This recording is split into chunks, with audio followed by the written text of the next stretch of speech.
We're hearing this more and more that truly purpose driven companies are indeed more profitable. But at this point in time, the empirical evidence is really, really thin. So I hope there's some level of momentum that comes along.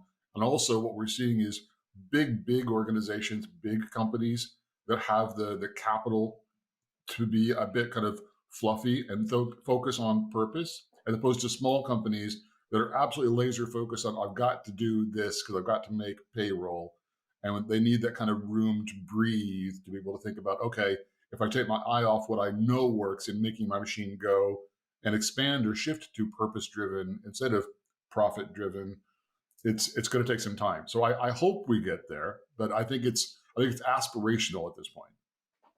I think there's you've sort of broken into say you either have to be purpose or profit driven as being opposites of each other. Whereas I think the way to achieve your profit is through purpose. So I don't, I don't sort of buy the idea that I have to get my quarterly target. I can't be purpose driven because I need to just make the money. Because it's the way that the way that you can make the money will be far more successful if you're doing things or creating products that are aligned far more to your customers and the ambition you have for your organization.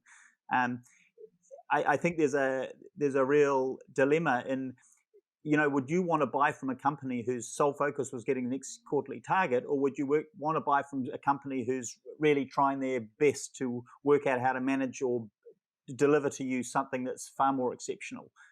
People will pay more. And this is where these organizations will generally make more profit, because you can actually charge more because people will pay for value if they know what they're getting.